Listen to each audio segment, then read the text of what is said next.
rich mythology, poetry, and history. If you haven't been and you are in DC, stop by the art gallery. We are located on 1763 N Street Northwest. We're open from 10 a.m. to 5 p.m. From Mondays to Fridays. You can also read more about the show on the exhibition's webpage on our site, mei.edu Arts and Culture, where you will also find a great piece on the Bahraini art scene that is authored by artist, curator, and director of the RAC Art Foundation, Yasmin Sharabi.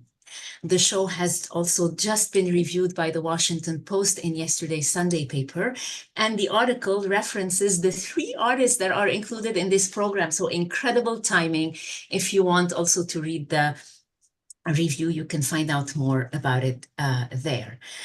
Before we go into the conversation, I just want to share a little bit more about the exhibition. We are going to run for you a few slides to see the show in our gallery and how beautiful it is.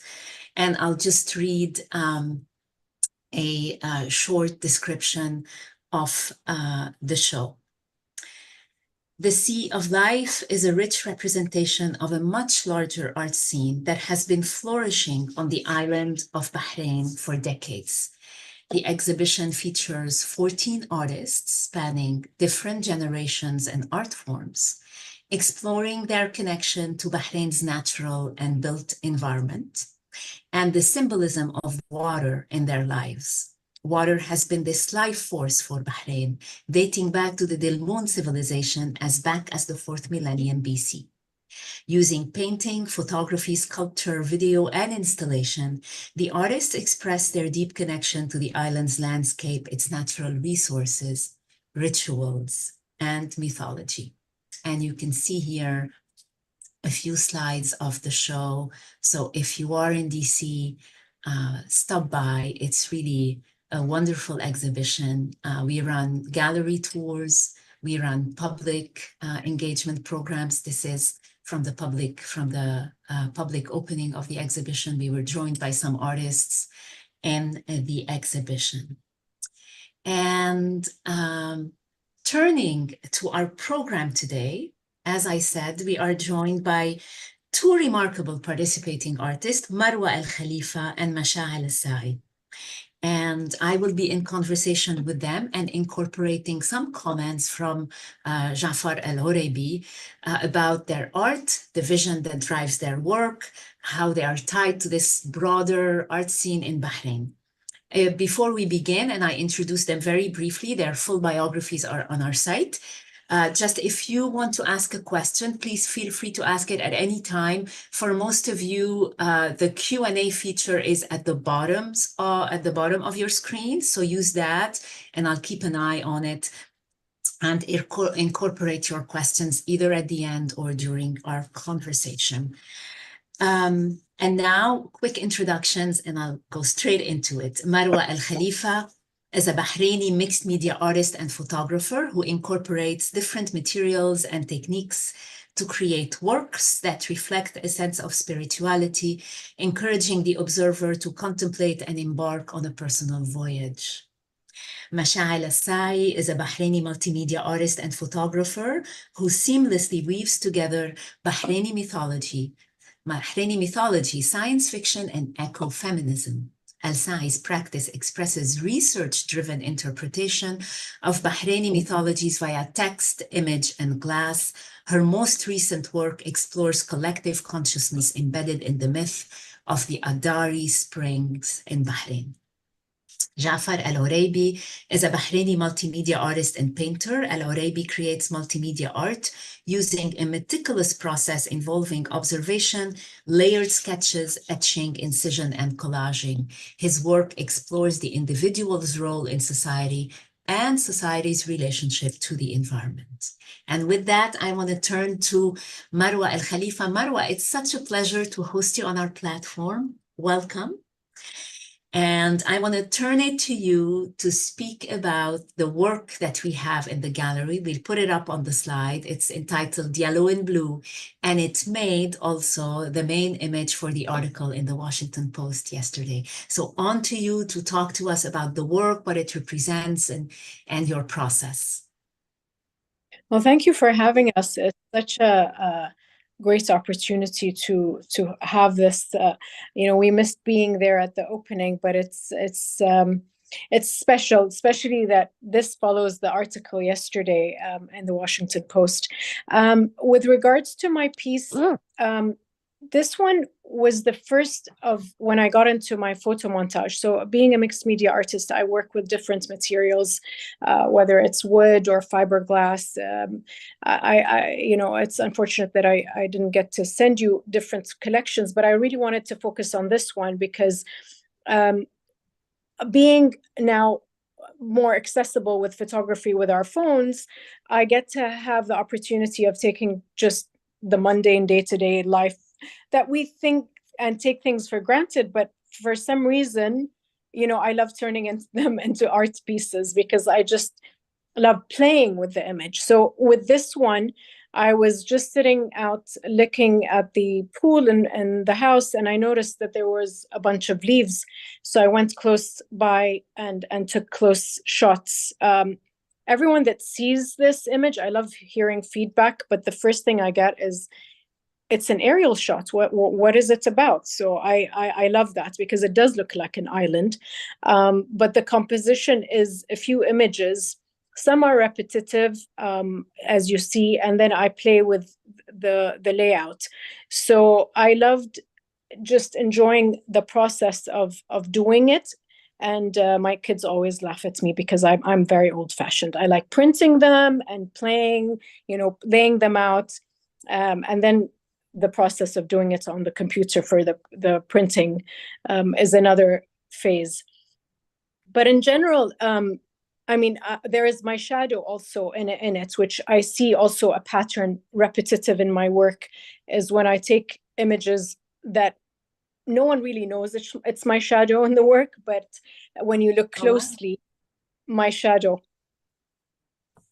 Sorry. Absolutely. I hadn't noticed that. Thank you for pointing that out. But I want to talk a little bit about the way you put it together, right? This glass grid, like almost as a very, geographical map, right? But it's actually this object. And you seem to, in your practice, to transform real objects into those sort of organic, free-flowing looking objects that have the viewer, wonder what it really is, right?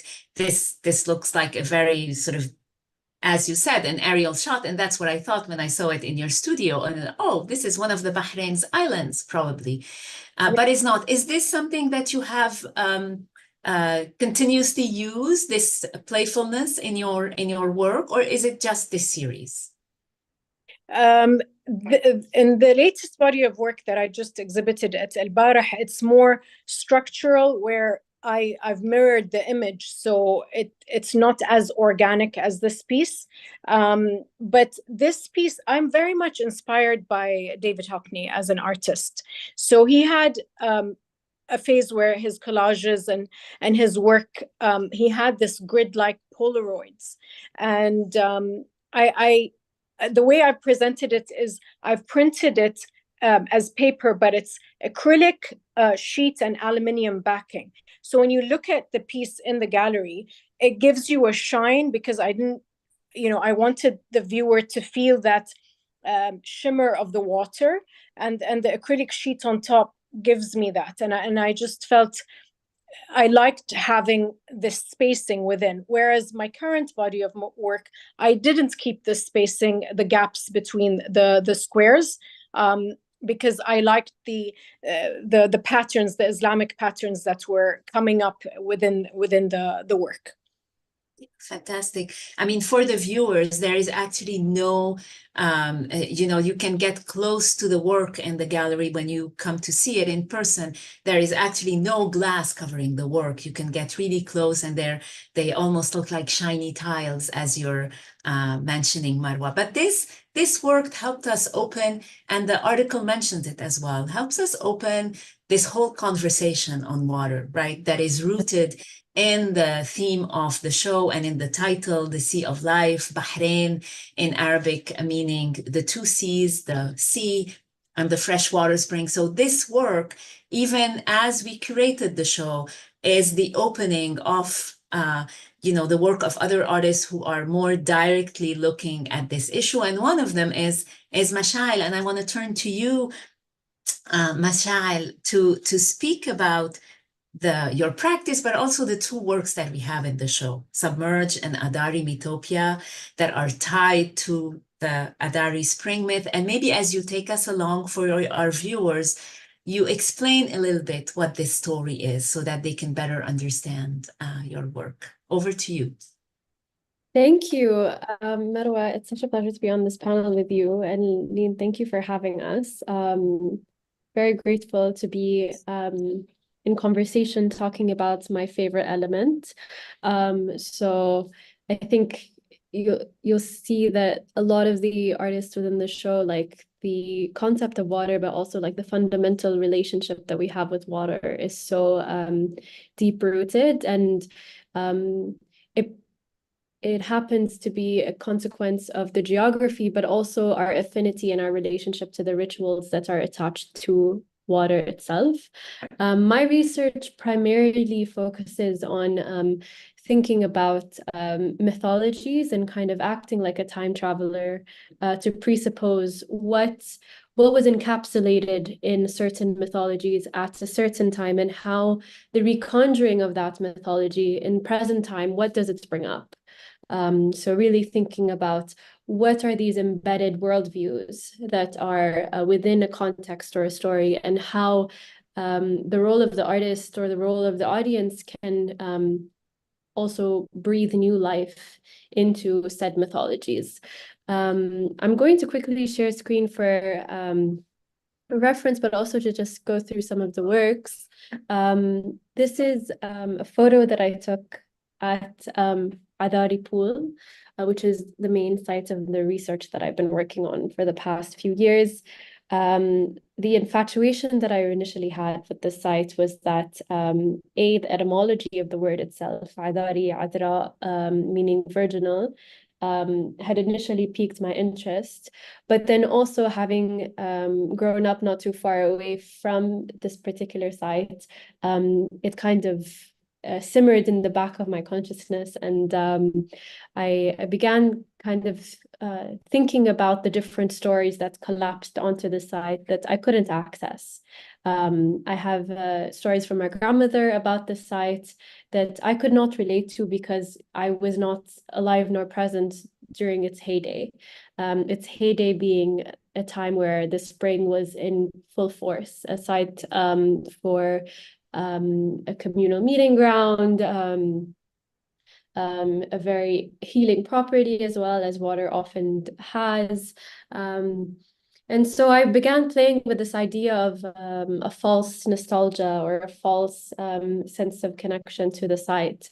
And one of the ways that I was really playing with this work is thinking about all of the different mythologies that were attached to the site itself. Now, there are very, very many different versions and very many different stories in relation to water and in relation to springs in general in the region, but the one that I was most attached to was one of a woman whose tears turned into a magical spring. And this is after an occurring incident that left her kind of mourning, as if And so her body and her tears itself turned into the spring. So it became a story of an origin story almost for the site. I was really attached to that because I'm thinking about my own relationship to water and my own relationship to the body. This site started to encapsulate all of these thematics that I was thinking about. And I began the exploration, as I do as a photographer, collecting images of new sites in which I could imagine this mythology to occur. So this series actually takes many different forms. My initial research started in the photo series False Pools, where I was driving around Bahrain, oftentimes after a rainstorm or a wet period, to look for new springs, new false springs, where this embodied mythological woman had cried and then turned into a spring. And it became this practice of collecting, which I think a lot of artists engage with as well, is how do we think about these things that starts to permeate into the everyday. And so I became really infatuated with collecting photos of all of these spaces where I could imagine a female horror to occur. Which finally took me to the second piece within the show, which is Submerged. In contemplating the heroine of the story, I was really thinking about her embodying her position and the way in which she began to transform into water. So this is actually a double exposure shot that I took of this imagined humanoid woman who is drowning, is submerged in this darkness, but also in this light of the water. You know, the story continues to fork into new questions for me, and I'm really interested to hear, especially in the form of Q&A, how the audience has engaged with the work. That always brings me to new lines of thinking. And also in relation to Marwa's work, thinking about reflections, how much of our own personhood is related in these elements, and especially as women, I think, is something that I think is quite obvious in this panel discussion as well. Yeah, thank you for sharing, Mashal. There's a lot of intimacy in your work, and I think people notice that and stop and love to hear that story and how, you know, the process. But in your work, beyond the fact that it's very intimate and personal, you seem to play on the dualities of a moment and a memory, and of the physical aspect of a place and the emotional aspect of the place when the place is not there. Talk a little bit about that. I mean, you've told us why you were interested in this, but the manner in which you approach this memory and, you know, moment. And yeah, thank you for the thoughtful question. I think that oral histories have such immense power. Oral histories themselves kind of they exist on the fringes, I would say, of a common codified history. And so mythologies kind of fall under that umbrella for me. And I think that heisei, or stories that, you know, you are gifted from a matrilineal lineage, also becomes a site for those perhaps coded secrets, little realities. I think about these as like I said, like existing on the sides of a reality, of the way in which we exist. And so in thinking about your question about memory and how we traverse memory, I think a lot about how much of history is a constructed memory, and how much of especially as we're, you know, thinking very much about the future, but also about the past, how much of that is an artist's ability to kind of reflect on those two moments simultaneously within the present. So I guess that's why I started speaking about this time traveler aspect. I've been thinking about that a lot, and that you know, it's kind of somewhat the duty of artists to reflect on the praxis in which they're practicing their work. Thank you for that, Mashail. I'd like to show and share the beautiful work of Jafar El-Oraibi, who's not with us, but his work sits in the gallery just across from Mashail's work in this small section of our gallery that is light-filled as well. And as we look at his slides, and we'll have them up for you in a moment, Jafar shares that his artistic journey has been a continuous process of transformation and exploration, aiming to find a distinctive language that reflects his identity. He draws inspiration from the rich cultural heritage and the local environment, presenting timeless essence in a contemporary and unique way. And what we're seeing now on the slides here is from the series that we have in the show. And he says, one of my ongoing project is titled The Salt Lakes, part of my topography series. It involves field research, exploration, and the use of maps. I have been studying a 70-year-old Bahraini worker who extracts salt using rainwater in a natural area called the Sabha, which is, I guess, the Salt Lake marshes. Instead of digging channels, he relies on the changing colors of the water to indicate salt formation, creating beautiful scenes known as salt roses. I visited a small marsh in an industrial zone to observe and document the salt formation process.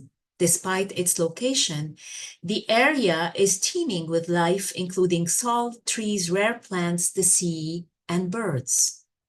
Through interview, photography, data collection, and sample gathering, I draw inspiration from my work. I think we can go through the few other slides that we have. So this is the area that he is referring to that he visited. And maybe we can halt this for a little bit. And I just wanted to say that during my trip in July, when I visited Jafar in his studio, he showed me some of this work. He was still in the process of figuring out this project.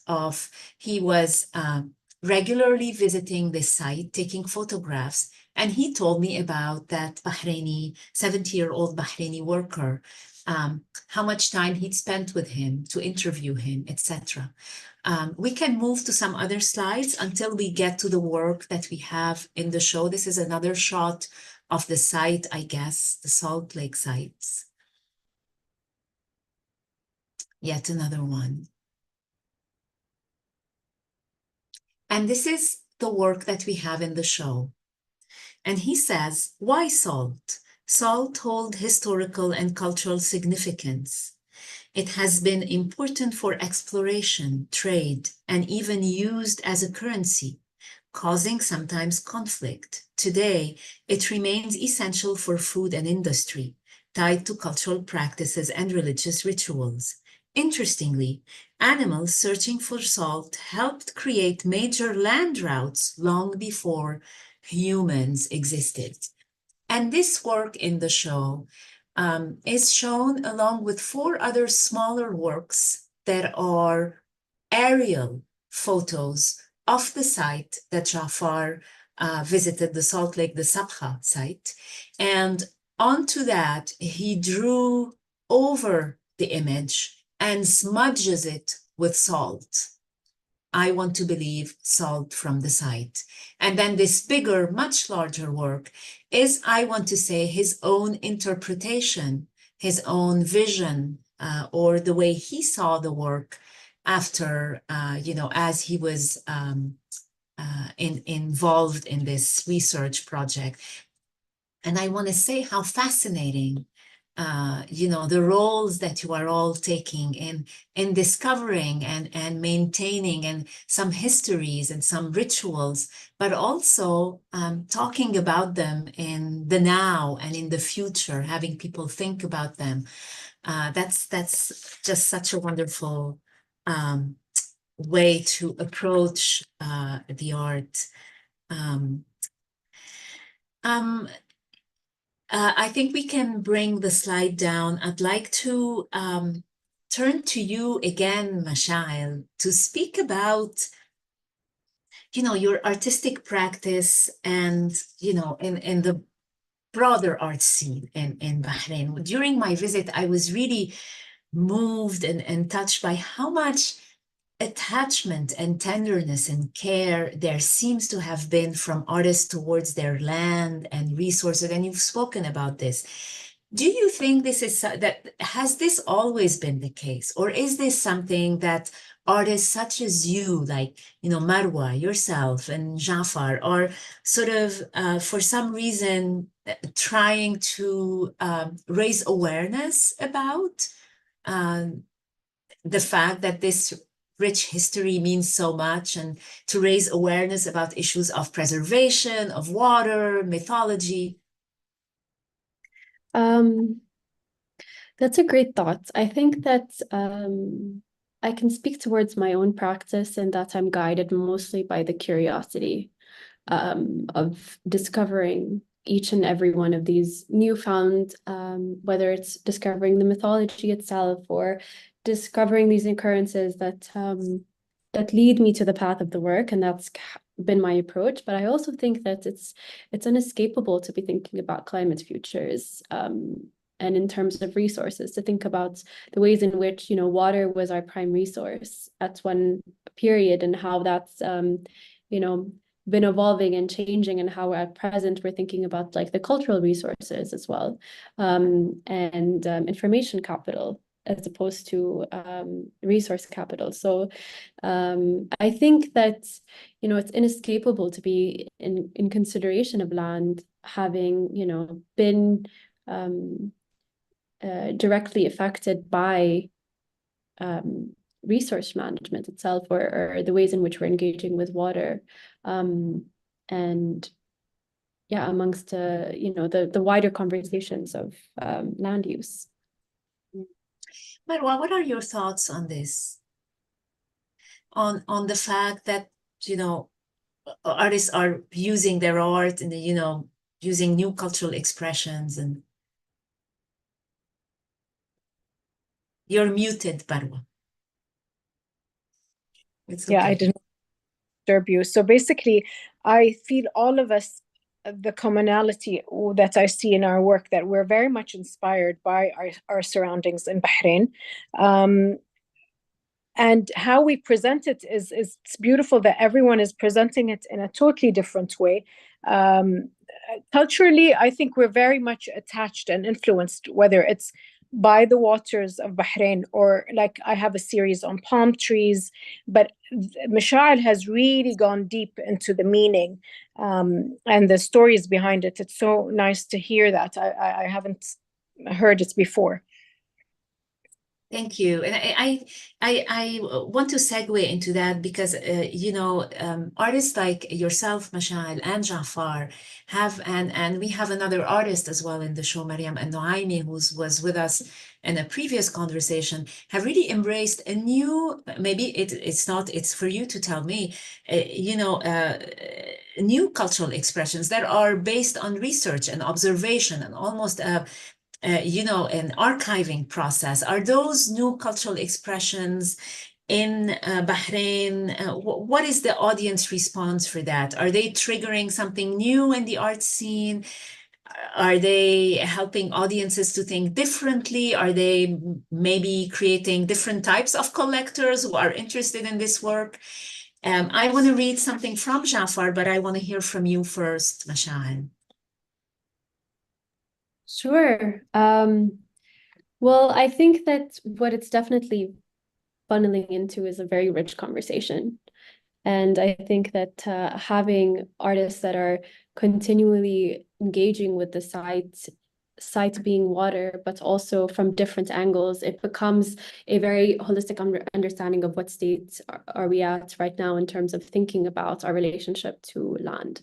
And I also think, especially with Ja'far's work, there is a level of mythology and myth making, but also a level of incorporating archaeological or perhaps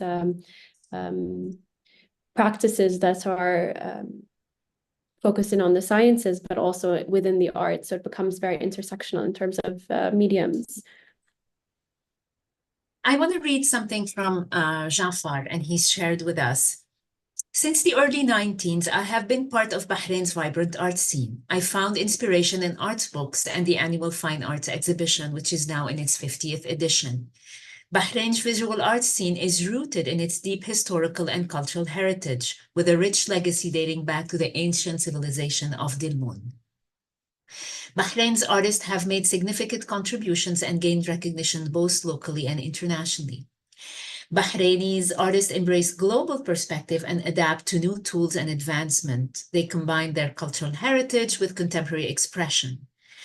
And he goes on to speak about the need for institutional support, and we'll get that. I just wanted to get a few words in as to how he saw things. Let's discuss, your experiences being artist in Bahrain. How easy was it for you, Marwa, to become an artist? Like, how easy was it to study art, to practice professionally? Can you speak about this so people can get a better idea of, if you decide to become an artist in Bahrain now, you're young, and how do you go about doing it? Is there an art education? From your personal experience, take us to the broader perspective. Well, the beauty of being in Bahrain is that we have a lot of artists that come through the galleries. But for me, it started young because my mom exposed me to taking me to a lot of the workshops and that were happening, from simple things like tie-dye to porcelain painting. Actually, Misha'il's aunt taught me porcelain painting. And it's exciting because that journey didn't stop within me. It continued, and then in high school I did IB art for the International Baccalaureate, and my examiner was one of the Bahraini artists, Ibrahim Sharif, who encouraged me to continue. My mom wasn't too thrilled about me studying in university full-time, so I did communication studies in Emerson, Boston, but I maintained while I was there at the Museum of Fine Arts and took courses like simple things, even book binding. It's just the skill, and learning new techniques was always something I'm interested in. When I got back to Bahrain, visiting artists from Syria and Sudan, and whenever they had a gallery, like for El Barah, if they have an exhibit, they would do a workshop for us. So I would also take part. Now, I feel it's very encouraging for the new generation. My daughter now is at Mass College of Art in Boston, because the same thing, I did take her to courses. As long as your parents are supportive, because I used to run an exhibition for children, a literature and arts competition. And sometimes when the parents are not very supportive and feel like, oh, but art, it's not your income, and it's not very supportive, and so on. So sometimes it derails them from continuing. But I always encourage students who do have the interest and the passion and creativity is to maintain it.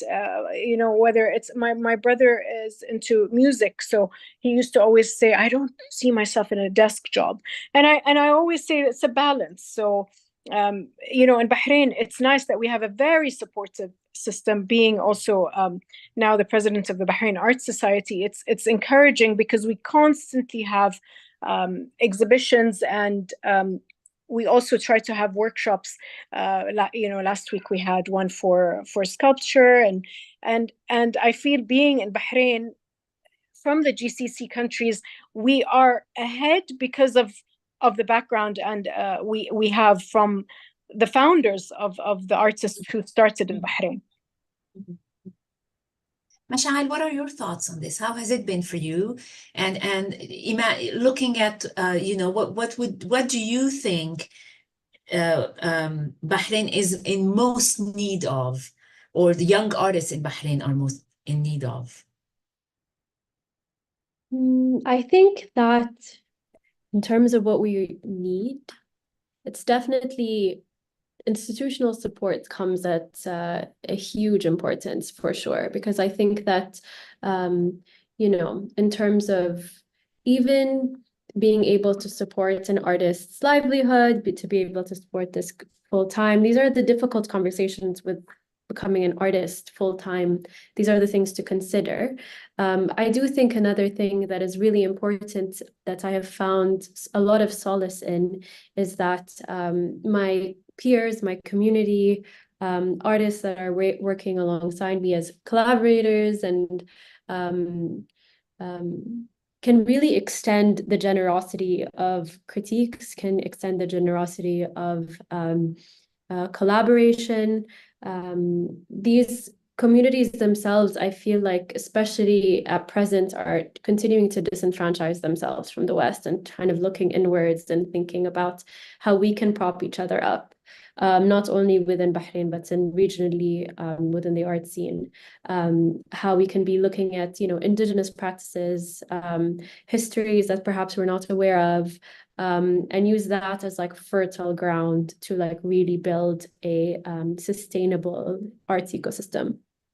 Yeah, and we can certainly see that in some of the artist works in the show, that drive to look inward. We have a question for you, Mashal, and I will give it to you. I just want to read from Jafar, who says, institutional support has played a crucial role in the achievement and the growing art scene in Bahrain, but he also underscores the importance of international collaboration, such as the one that we've just embarked on together, MEI and the National Arts Council in Bahrain, and to create those conversations right across borders and to have people discover your art.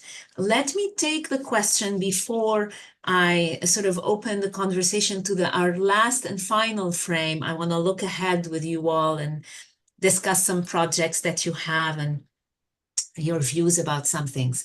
So this is a question. I have a question for Mashail, such a big fan, from Josh Choi, and I hope I haven't mispronounced the last name. Have you seen Bahrain's perception acceptance of mythology change throughout your life, maybe even from your parents' and grandparents' life? Thank you for the question.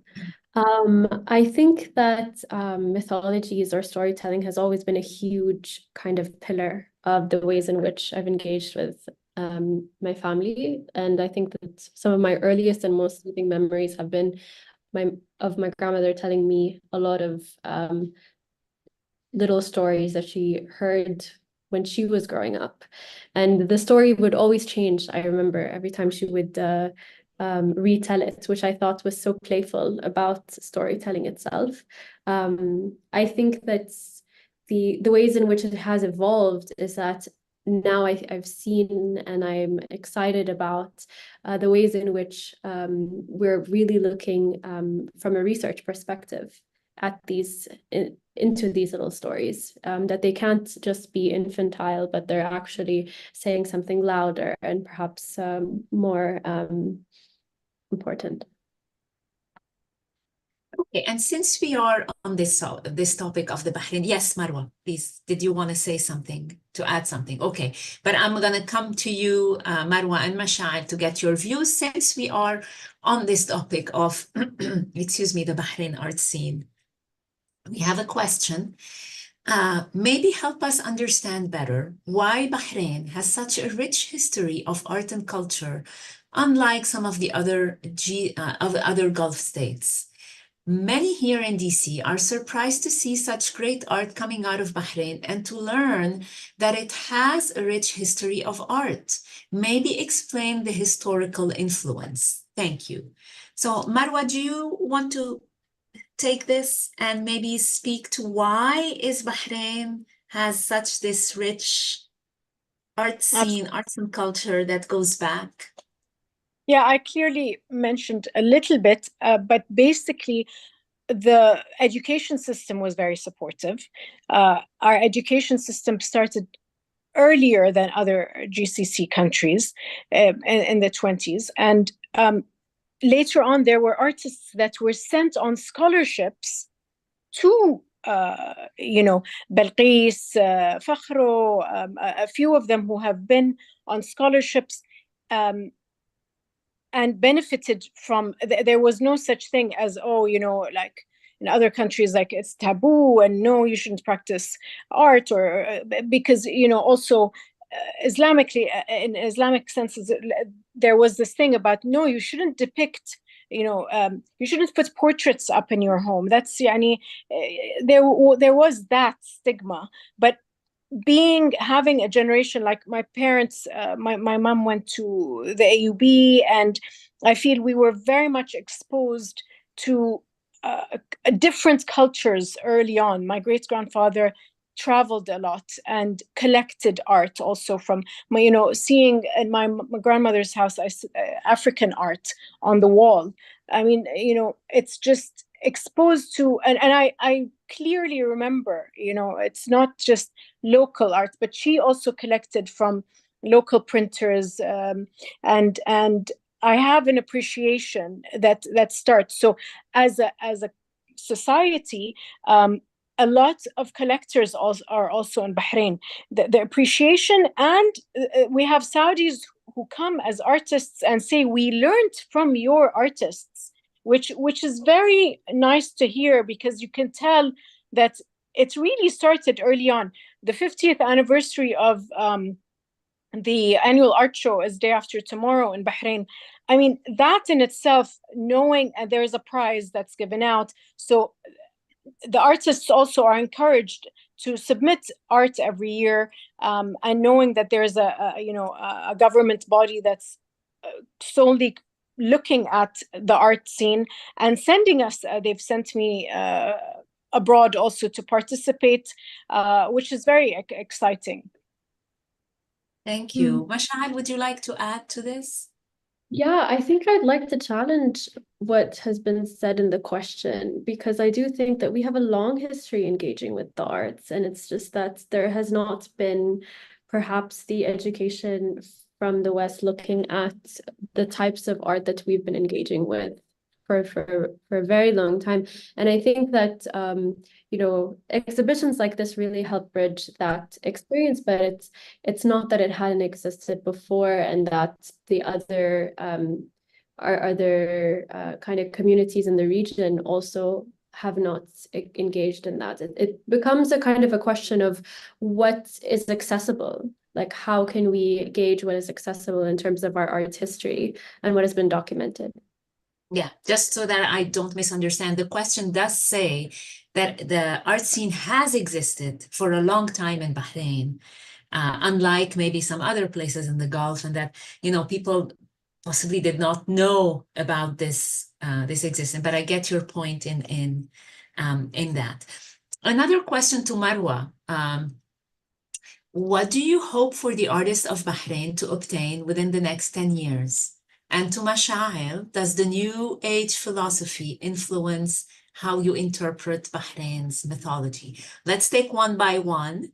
Marwa, would you like to respond first, since we were with you? What do you hope for Bahrain's artists in the next 10 years? My hope has always been and will be is to take the Bahraini artist to exhibit out of Bahrain. When I came onto the society, I mean, that was my main goal. And last year we went to Art Dubai. We took 4 artists. This year we're now arranging to go to Kuwait, having this cultural exchange. We're doing it with their society there. and then they'll come visit us. But we also went to Oman last year. We're doing regional, and Sheikh Rashid has been extremely supportive about taking us out of just the region. And this is a perfect example of having our art in Washington, D.C. Yes, and before I jump to Mashail and have her take her question, I just want to say that Marwa has mentioned two very prominent artists in Bahrain in her conversation. Is Fakhru, a pioneering Gulf woman artist who's we have a piece of her in the show, and just mentioned Sheikh Rashid Al Khalifa, who's first and foremost Bahrain's art patron and collector, the director and founder of the RAC Art Foundation, who's done a lot for artists and to support the art scene, but also as a prolific artist, and two of his stunning installations are in the show. We have a few more questions I will weave in, but I want to get to your future projects as well. So Mashail, coming back, does the New Age philosophy influence how you interpret Bahrain's mythology? Maybe briefly, so that we can go to the other questions. I think that and I think it depends on where we're approaching this definition of New Age philosophy. I think that first and foremost, I try to relate to the mythology itself through the matrilineal lineage that I'm accessing the stories from. So I think that kind of speaks louder than kind of contextually where I'm coming from. But also I do think that the positionality of a New Age way of thinking about mythology kind of peeks through by virtue of context. Thank you, Mashail. Let me give you that question, Marwa, since we're on art and artists in Bahrain. Who are some of the artists in Bahrain or the Gulf or abroad who influence and inspire you? And how do you see your work connecting to the wider art world? The last part of the question is a very broad. So for time, maybe you can take the first part and we'll see if my question to you will answer that. So maybe just quickly, any Bahraini artists or Gulf artists besides David Hockney and the Westerners who inspire you? Well, definitely, I have to say, Sheikh Rashid Khalifa has been a big inspiration, because my mom took me to see an exhibit of his years ago in France, and I remember the colors, and it was all about flowers and still life, and I was amazed at that collection of seeing the full collection, because I've seen single pieces here and there.